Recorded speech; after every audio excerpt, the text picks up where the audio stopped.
कुरान में बाप पिता के बारे में कई तरह से उल्लेख किया गया है, जिसमें उनकी भूमिका, जिम्मेदारियां और बच्चों पर उनके अधिकार शामिल हैं। यहाँ कुछ मुख्य बातें दी गई हैं।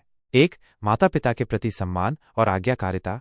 कुरान में कई आयतें माता पिता के प्रति सम्मान और आज्ञाकारिता का आदेश देती हैं, जिसमें पिता भी शामिल हैं। सूरा अल-इसरा शाम के 5:23 में अल्लाह कहता है, और तुम्हारे रब ने हुक्म दिया है कि उसके सिवा किसी की इबादत न करो और माता पिता के साथ अच्छा व्यवहार करो। यदि उनमें से कोई एक या दोनों तुम्हारी बुढ़ापे में पहुंच जाएं तो उनसे उफ भी न कहो और न उन्हें झिड़को, बल्कि उनसे सम्मानपूर्वक बात करो। यह आयत स्पष्ट रूप से माता पिता दोनों के प्रति सम्मान और अच्छे व्यवहार का आदेश देती है। 2.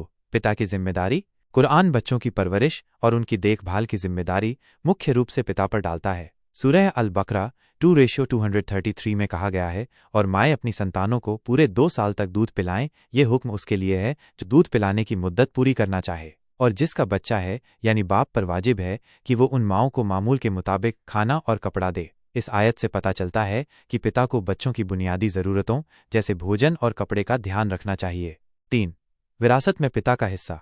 कुरान विरासत के नियमों को विस्तार से बताता है, और पिता को भी मृतक की संपत्ति में एक निश्चित हिस्सा मिलता है। सूरह अन-निसा 4:11 में कहा गया है, अल्लाह तुम्हें तुम्हारी औलाद संतान के बारे में हुक्म देता है, मर्द का हिस्सा 2 औरतों के हिस्से के बराबर है। फिर अगर सिर्फ औरतें ही हों 2 से ज़्यादा तो उन्हें उस माल का 2/3 मिलेगा जो वो छोड़ गया हो, और अगर एक ही औरत हो तो उसे आधा मिलेगा, और उसके माँ बाप में से हर एक को उसके छोड़े हुए माल का 6ठा हिस्सा मिलेगा अगर उसकी औलाद हो। फिर अगर उसकी औलाद न हो और उसके माँ बाप ही उसके वारिस हों तो उसकी माँ को 3रा हिस्सा मिलेगा। फिर अगर उसके भाई बहन हों तो उसकी माँ को 6ठा हिस्सा मिलेगा, उस वसीयत के बाद जो वो कर गया हो या कर्ज के बाद। इस आयत के अनुसार यदि मृतक के बच्चे हैं तो पिता को संपत्ति का 6ठा हिस्सा मिलता है। यदि मृतक के बच्चे नहीं हैं तो पिता को माता के हिस्से के बाद शेष संपत्ति मिलती है।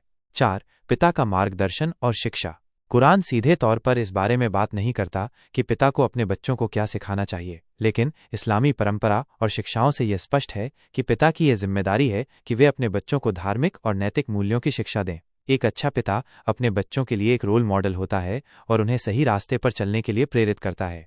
संक्षेप में, कुरान पिता को एक सम्मानित स्थान देता है, उन पर महत्वपूर्ण जिम्मेदारियां डालता है और उन्हें विरासत में एक न्याय संगत हिस्सा प्रदान करता है। इस्लामी शिक्षाएं माता पिता दोनों के साथ अच्छा व्यवहार करने और उनके अधिकारों का सम्मान करने पर जोर देती हैं।